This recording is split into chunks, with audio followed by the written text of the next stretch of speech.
यो चाहिँ electric bed भयो हैन यसमा चाहिँ थुप्रै फङ्सनिङहरू छ आज चाहिँ हामीले पढेको डिफ्रेन्ट पोजिसन्स पर पेसेन्ट भनेर पढाएको थियौँ नि हैन त्यसको बारेमा चाहिँ जान्छौँ है जस्तै हजुरले रिमोटमा देख्नुभयो नि हैन सबै पोजिसन्सहरू यसमा इन्डिकेट गरिदिएको छ जब हामी त्यो पोजिसनमा लानलाई ट्राई गर्छौँ त्यति बेला चाहिँ यो साइडको राइट साइडको बटन्सहरू थिच्छौँ है अब त्यो पोजिसन लगिसक्यो नि अब फेरि रिभर्स गर्नको लागि चाहिँ लेफ्ट साइडबाट थिच्छौँ है जस्तै अब हामीले फलोवर्स पोजिसन भनेर पढ्यौँ हैन त्यो भनेको के हो त हेडको पार्ट चाहिँ हैन बेडको हेडको पार्ट चाहिँ 40 to 60 सम्म चाहिँ उठाउनेवाला हैन अब यो रिमोटमा कहाँ छ त त्यो पोजिसन फर्स्टमै छ हैन के अरे त्यो पोजिसनमा राख्नको लागि चाहिँ यो राइट साइडको थिच्नु पर्यो है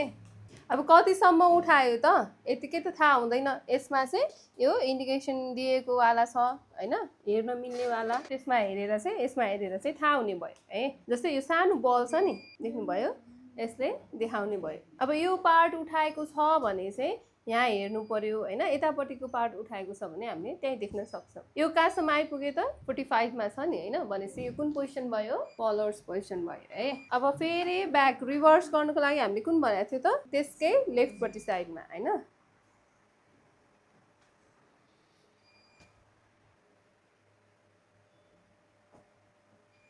अब चाहिँ हामीलाई सपोज खुट्टापट्टिको भाग मात्रै माथि उठाउनु पर्यो अरे हैन त्यो चाहिँ केसमा छ त सेकेन्डमा छ नि हैन उठाउनको लागि अब कतापट्टि थिच्नु पर्यो त यो राइटपट्टि साइडमा है चाहिँ खुट्टाको मात्रै उठ्ने भयो है फेरि ब्याक टु नर्मल लानको लागि यतापट्टि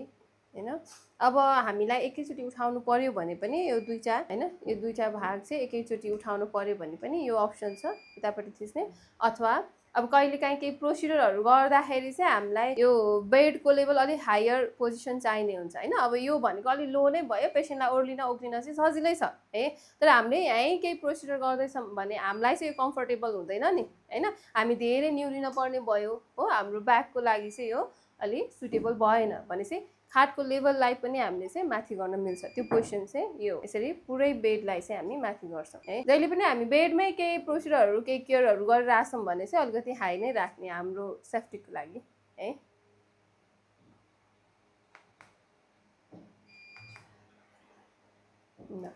यो भयो हैन अब अरू के पोजिसन पढाएको थियो ट्रान्डेलिनबर्ग पढाएको थियो हैन रिभर्स ट्रान्डेलिनबर्गहरू पढाएको थियो त्यो चाहिँ यो भयो ट्रान्डेलिनबर्ग भनेको के हो अरे फुटपट्टिको भाग चाहिँ हायरमा लानु पर्यो हैन तर स्लोपमा है भनेपछि यो अप्सन भयो ल अब यो बेडको बारेमा चाहिँ यही हो हजुरले आफैले चलाउनु भइसके पछाडि सबै फङ्सनिङहरू चाहिँ जान्नुहुन्छ